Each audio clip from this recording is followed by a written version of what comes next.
professor Fernando aqui na área e a aula de hoje é sobre a localização e a regionalização do Brasil. Essa aula é a aula 8 da apostila A de Geografia. Não curto muita aula na TV, mas é o que temos para hoje. Vamos nessa! Então, vamos começar a nossa aula depois dessa apresentação maravilhosa. Hoje eu resolvi usar a TV um pouquinho porque nós vamos trabalhar com mapas. Vamos trabalhar sobre onde o Brasil se localiza e falar um pouquinho também sobre as suas regionalizações. Muito bem, vamos lá então. Lembrando da aula das coordenadas geográficas, nós temos linhas imaginárias, né? Aqui na vertical, que são os meridianos, as longitudes, e na horizontal, os paralelos, as latitudes, o cachorrinho bonitinho, né? Para que serve isso aqui? Então, elas dividem o planeta Terra em hemisférios e também servem para localização. Bem, partindo pelo fator dos hemisférios, vamos pegar aqui a primeira linha, que é a linha do Equador. Aqui, né? Essa linha bonitinha. Se nós percebemos, o Brasil ele possui a maior parte das suas terras no sul do mundo e um pedacinho do Brasil ao norte do planeta Terra. Então o Brasil está nesses dois hemisférios segundo a linha do Equador. Então é bacana saber que, por exemplo, quando é verão aqui no sul, no norte do Brasil vai ser o inverno. Então olha só, existem alguns lugares do Brasil onde você pode passar o Natal no inverno, mas só que não vai nevar, né? Porque é quente pra caramba. Então, partindo pela linha do Equador, dois hemisférios, e partindo pelo meridiano de Greenwich, que separa o planeta Terra em Ocidente e Oriente, em Leste e Oeste, o Brasil está totalmente a oeste do meridiano de Greenwich. Ele está no hemisfério ocidental. Então nós podemos falar que o Brasil está no hemisfério ocidental, no hemisfério sul e também no hemisfério norte. Percebam que nós estamos a oeste de Greenwich. Então o Brasil tem os seus fusos horários todos atrasados, como nós vimos nas aulas anteriores, em relação a Greenwich. Nós temos aqui 4 fusos horários todos atrasados em relação a Greenwich. Muito bem. Então o Brasil é esse país maravilhoso, grande, né? Nós vamos ter uma aula sobre a formação do Brasil. Né? Esse território brasileiro, o Brasil não nasceu com esse tamanho, ele foi, devido a tratados, devido a conversas, ele foi crescendo, se expandindo, né? Lembra lá do Tratado de Tordesilhas? Mas o Brasil é esse, né? O Brasil ele é o 5º maior país do mundo, tem uma área bastante extensa. Nós temos os pontos, né, se nós formos pegar aqui os pontos de referência, né, os pontos mais a leste, mais a oeste, mais a sul e a norte, nós temos 4.300, quase 4.400 quilômetros de um lado ao outro. Bem, o ponto mais setentrional do país, o ponto mais a norte é a nascente do rio Ailã, que fica lá em Roraima. E o ponto mais meridional é o Arroio Chuí, que fica mais ao sul. O ponto mais oriental, o ponto mais ao leste é a Ponta dos Seixas, Pernambuco. E o ponto mais a oeste, mais ocidental, é a nascente do rio Moá. Percebo então que o Brasil possui dimensões gigantescas. Nós temos 7.367 quilômetros de litoral. E percebam também que a fronteira brasileira, a fronteira terrestre, 15.719 quilômetros de fronteira. É muita fronteira. E isso, para organização, para controle, para gestão dessas fronteiras, acaba sendo um pouco complicado, mas a gente vai conversar sobre isso em umas outras aulas.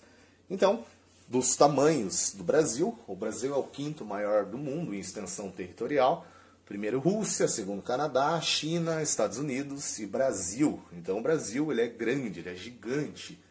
E um território desse precisa ser administrado e acaba sendo um pouco complicado pelo tamanho, pelas fronteiras. Mas, olha só que interessante, né? Nós temos 588 municípios de fronteiras, são bastante municípios de fronteira, e o Brasil faz fronteira com quase todos os países da América do Sul.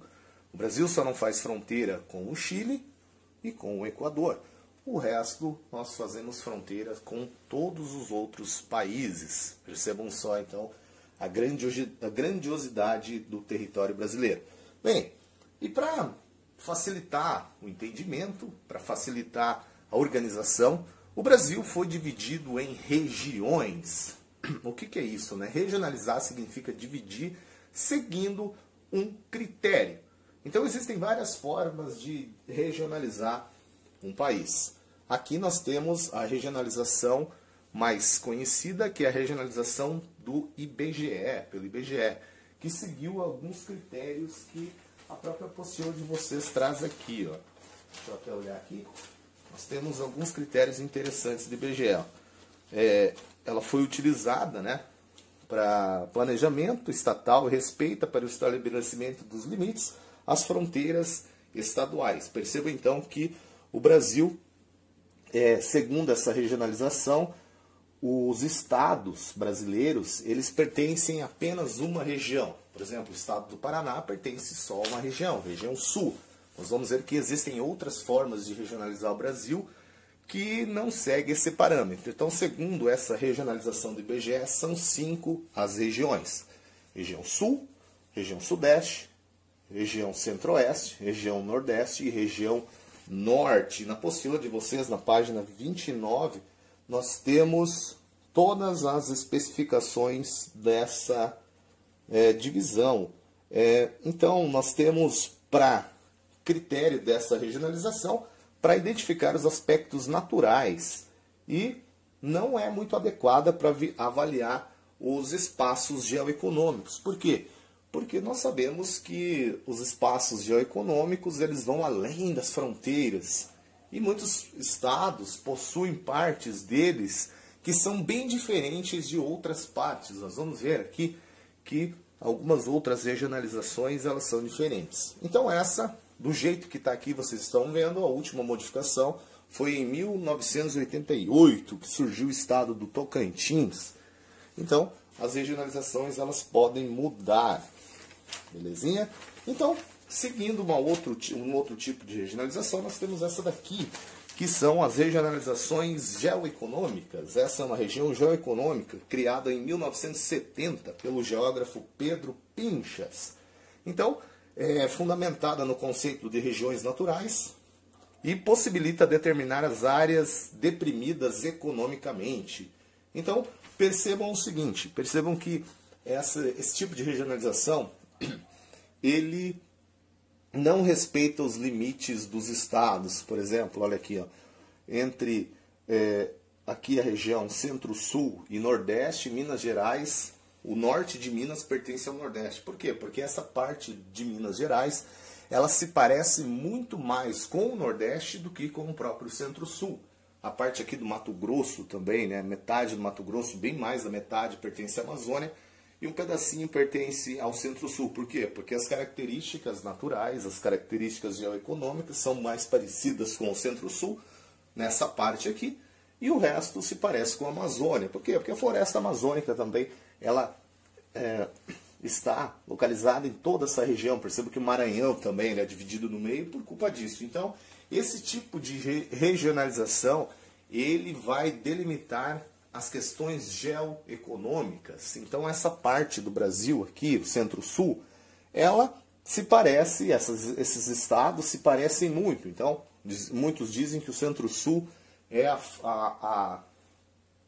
o Centro-Sul é a fonte de maior renda do país, né? As maiores economias estão ali e é verdade, né? Então as maiores rendas estão aqui, por isso que esses estados se parecem muito. Então aqui também tem no livro de vocês, na página 29, temos as especificações de todas as regiões, segundo esse critério. No livro de vocês não tem, mas eu gostaria de mostrar para vocês que o Milton Santos, o grande Milton Santos, ele fez uma regionalização também na década de 90, que ele dividiu, né, os 4 Brasis. que são Amazônia, Centro-Oeste, Nordeste e uma região concentrada. Por que ele chama de região concentrada? Porque é onde se concentra os maiores fluxos de informação, os fluxos financeiros, ou seja, nessa região aqui é a região onde se concentra as maiores riquezas, os maiores meios técnicos do Brasil. Então é interessante saber isso também. E só uma coisinha interessante, que o Nordeste também ele é dividido em 4. Então é possível falar em 4 Nordestes, cada um possuindo uma característica específica.